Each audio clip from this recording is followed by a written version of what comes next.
Om Swastiastu. Yang terhormat Ibu I Gustiayu Purnamawati, SE MSI AK, selaku penguji pertama. Yang terhormat Ibu Inyoman Ayu Wulan Trisna Dewi, SE MSC, selaku penguji kedua. Yang terhormat Ibu Nikade Sinarwati, SE MSI AK, selaku penguji ketiga. Perkenalkan, nama saya Nikatut Erna Kartika Lestari, NIM 1717051107 dari Prodi S1 Akuntansi. Kali ini adalah kali kedua saya untuk mempresentasikan hasil penelitian yang sudah saya lakukan. Judul penelitian saya ini yaitu Analisis Implementasi e-Budgeting dengan model CIPP dan dampaknya terhadap transparansi dan juga akuntabilitas keuangan publik di SKPD Kabupaten Karangasem. Nah, untuk di video sebelumnya, saya sudah membahas bagian latar belakang, rumusan masalah, hingga metodologi penelitian yang saya lakukan.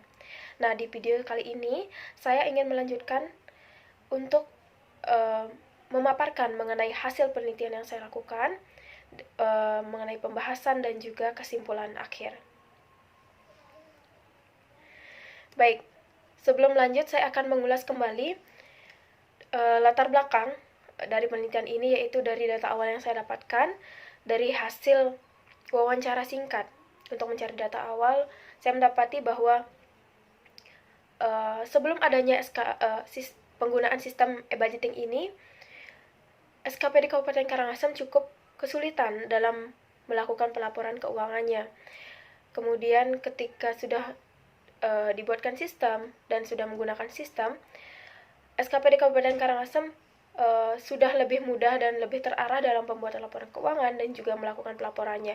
Tetapi di sini masih terdapat kendala, yang dimana kendala tersebut membuat terhambatnya untuk mencapai tujuan dari penggunaan sistem tersebut, yaitu mencapai adanya transparansi dan juga akuntabilitas keuangan publik di SKPD Kabupaten Karangasem.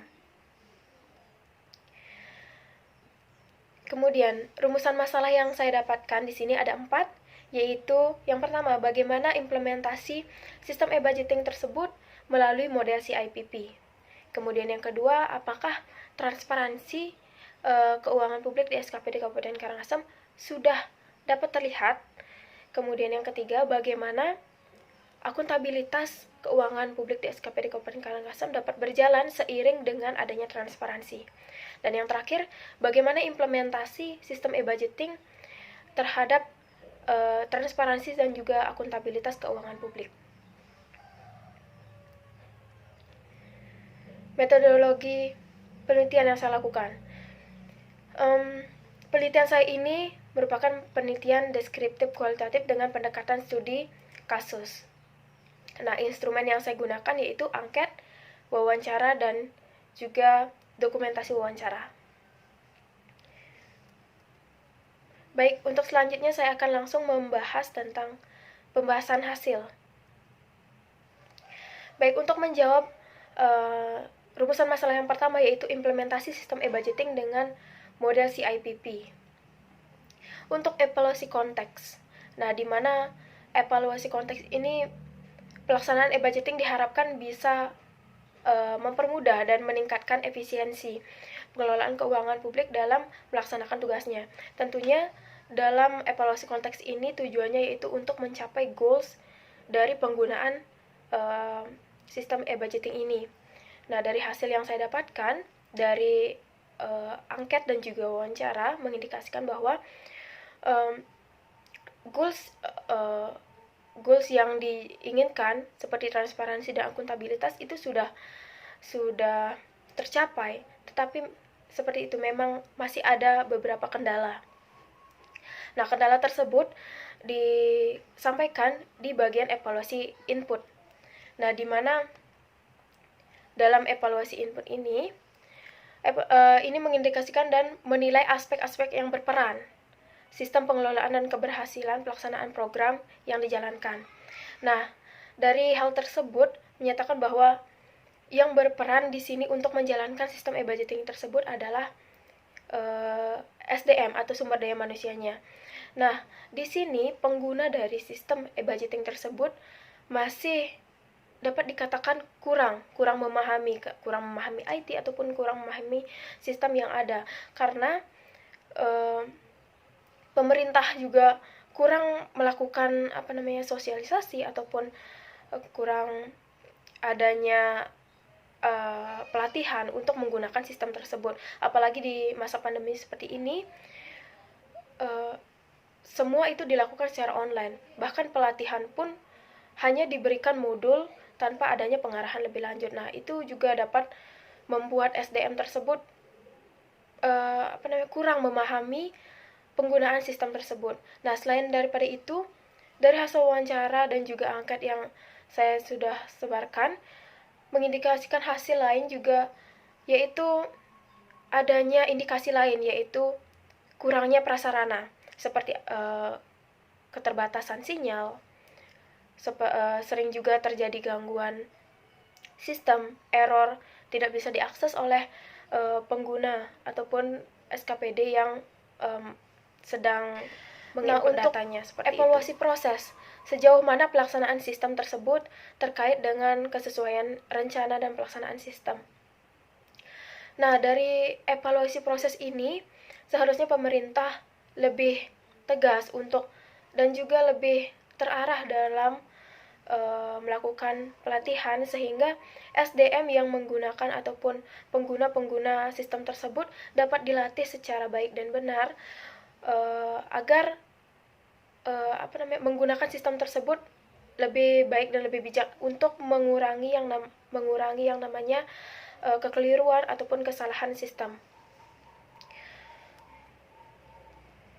Kemudian untuk evaluasi produk.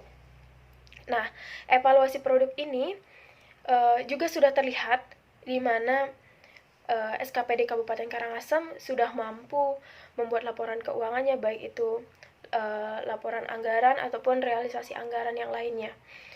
Itu langsung dibuat di sistem. Nah, sistem e-budgeting yang ada di SKPD Kabupaten Karangasem itu namanya SIMDA dan juga SIPD atau SIPDA. Dua sistem tersebut biasanya digunakan oleh operator-operator yang langsung ada di setiap SKPD Kabupaten Karangasem. Untuk menjawab rumusan masalah yang kedua, yaitu transparansi pengelolaan keuangan publik. Di sini ada 4 indikator yang tertera, yaitu menurut Adrianto pada tahun 2007, di mana variabel transparansi keuangan publik dapat diukur dengan 4 indikator, yaitu ada tidaknya kerangka kerja hukum bagi transparansi, kemudian ada akses masyarakat terhadap transparansi anggaran, adanya audit independen yang efektif, dan adanya keterlibatan masyarakat dalam pembuatan keputusan. Nah, mengacu pada Undang-Undang Nomor 14 Tahun 2008, di mana ini tentang keterbukaan informasi publik yang menjadi dasar SKPD untuk melakukan transparansi. Nah, dari hasil angket yang sudah saya sebarkan, responden menyetujui akan hal tersebut. Ini mengindikasikan bahwa di SKPD Kabupaten Karangasem ada yang mendasari dari transparansi yang dilakukan, atau transparansi ini memiliki dasar hukum. Kedua, yaitu adanya akses masyarakat terhadap transparansi anggaran. Nah, untuk akses di sini SKPD Kabupaten Karangasem belum menyediakan akses khusus ataupun menyediakan link ataupun website yang dapat secara gamblang atau secara mudah untuk diakses oleh masyarakat.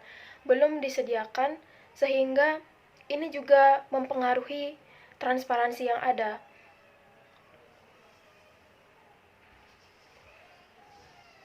Nah, yang kedua, adanya akses masyarakat terhadap transparansi anggaran. Nah, di sini juga SKPD Kabupaten Karangasem belum menyediakan akses khusus yang bisa diakses oleh masyarakat atau halayak ramai, sehingga dapat dikatakan transparansi ini belum sepenuhnya dapat berjalan. Dari hasil wawancara yang saya lakukan dan hasil angket yang sudah saya sebarkan mengindikasikan bahwa memang link ataupun website yang dibuat oleh SKPD Kabupaten Karangasem itu belum dapat diakses oleh masyarakat, karena link tersebut hanya bisa diakses oleh sesama SKPD ataupun operator-operator yang menaungi link ataupun website tersebut. Nah, yang ketiga adanya audit independen yang efektif. Nah, untuk audit di sini dari hasil wawancara dan juga angket yang saya sudah sebarkan mengindikasikan bahwa audit ini sering dilakukan, baik dilakukan oleh BPK daerah ataupun langsung dari IRDA atau Inspektorat Daerah. Sehingga ini juga dapat meminimalisir yang namanya kecurangan dan juga kesalahpahaman dalam pembuatan laporan keuangan, dan juga meningkatkan yang namanya akuntabilitas keuangan publik, selain dari adanya transparansi. Nah, yang keempat adanya keterlibatan masyarakat dalam pembuatan keputusan. Nah, seperti indikator yang kedua, karena belum adanya akses yang mudah untuk masyarakat untuk mengakses sistem tersebut, maka keterlibatan masyarakat di sini pun masih kurang. Nah, untuk menjawab rumusan masalah yang ketiga, yaitu akuntabilitas pengelolaan keuangan publik sejalan dengan adanya transparansi. Nah, di sini dalam akuntabilitas juga ada indikator yang menaungi, ada 4, yaitu tercapainya tujuan dalam pengelolaan sistem e-budgeting. Ada yang kedua adanya pengawasan oleh tim pelaksana, kemudian yang ketiga adanya laporan pertanggungjawaban, dan adanya keterlibatan aktor publik. Nah, untuk tercapainya tujuan dalam pengelolaan sistem e-budgeting. Nah, tujuannya di sini dari pengelolaan sistem e-budgeting ini untuk mencapai transparansi dan juga akuntabilitas keuangan publik. Nah, tentunya memang sudah tercapai, tetapi masih banyak kendala yang dapat terlihat di dalam penggunaan sistem tersebut, sehingga masih banyak perlu pengembangan ataupun pelatihan. Kemudian yang kedua adanya pengawasan oleh tim pelaksana.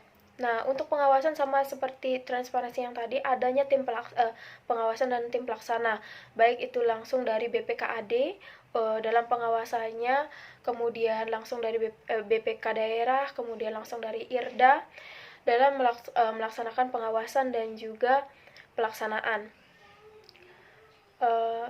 Tujuan dari pengawasan tersebut tentunya untuk mengontrol dari penggunaan sistem tersebut, mengontrol dari pembuatan laporan keuangan, sehingga apa yang diinginkan dari pembuatan laporan keuangan dan penggunaan sistem tersebut dapat berjalan dengan lancar dan meminimalisir adanya kecurangan, kemudian meminimalisir adanya kecurangan dan juga kesalahpahaman. Nah, yang ketiga adanya laporan pertanggungjawaban. Nah, di setiap SKPD ada yang melakukan atau bertanggung jawab atas pelaporan yang dilakukan, baik itu seperti pihak bendahara ataupun bagian operator yang menaungi dari sistem tersebut. Tujuannya dari melakukan pertanggungjawaban di sini untuk lebih mengkontrol dari pelaporan yang dilakukan, sehingga ketika ada suatu masalah, masalah tersebut langsung dapat ditangani oleh yang bertanggung jawab akan laporan tersebut, sehingga lebih mudah diatasi. Di sini juga ada indikator yang keempat, yaitu adanya keterlibatan aktor publik.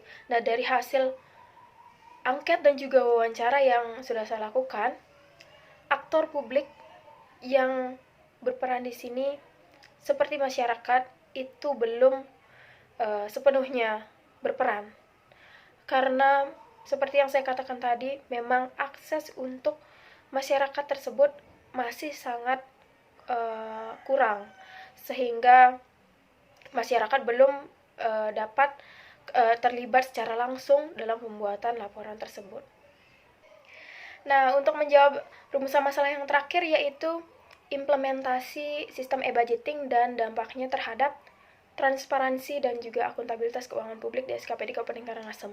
Nah, dapat kita ketahui pelaksanaan sistem e-budgeting ini sudah dilaksanakan dengan baik berdasarkan evaluasi yang dilakukan peneliti melalui model CIPP.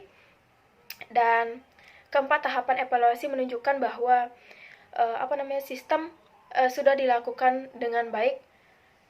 Dampak e-budgeting terhadap transparansi dan juga akuntabilitas sangatlah sudah terlihat, tetapi masih banyak adanya kendala. Kemudian hasil penelitian menunjukkan bahwa e-budgeting memiliki peranan penting dalam terciptanya transparansi dan juga akuntabilitas pengelolaan keuangan publik di SKPD Kabupaten Karangasem. Jadi intinya sistem ini memang sangat membantu dalam menciptakan transparansi dan juga akuntabilitas publik, tetapi dalam penggunaan sistem tersebut memang harus lebih ditingkatkan lagi, baik dari sumber daya manusia ataupun prasarananya, karena itu sangat menunjang sekali dalam penggunaan sistem e-budgeting dan juga dapat meningkatkan adanya transparansi dan juga akuntabilitas keuangan publik tersebut. Baik, kita menuju kesimpulan yang dapat saya ambil di sini, yaitu SKPD Kabupaten Karangasem sudah menggunakan sistem e-budgeting sudah cukup lama, bahkan ada sistem yang baru yang digunakan untuk menunjang sistem yang lama, dan sudah dapat mencapai goals ataupun tujuan utama yang diinginkan dari penggunaan sistem tersebut, yaitu tujuannya menciptakan transparansi dan juga akuntabilitas keuangan publik. Walaupun dalam dalam mencapai tujuan tersebut belum sepenuhnya lancar karena masih ada banyak kendala, tetapi setidaknya transparansi dan akuntabilitas keuangan publik SKPD Kabupaten Karangasem sudah tercapai seperti itu. Ini juga dikarenakan masih banyaknya kendala yang didapati, baik dari segi sumber daya manusianya dan juga prasarana yang masih belum memadai seperti itu. Baik, sekian pemaparan pembahasan hasil dan juga kesimpulan yang dapat saya sampaikan. Semoga penelitian saya ini dapat bermanfaat bagi kita semua. Mohon maaf apabila banyak kesalahan kata, dan tetap jaga kesehatan selama masa pandemi. Semoga Tuhan selalu memberkati kita semua. Terima kasih. Om Santi Santi Santi Om.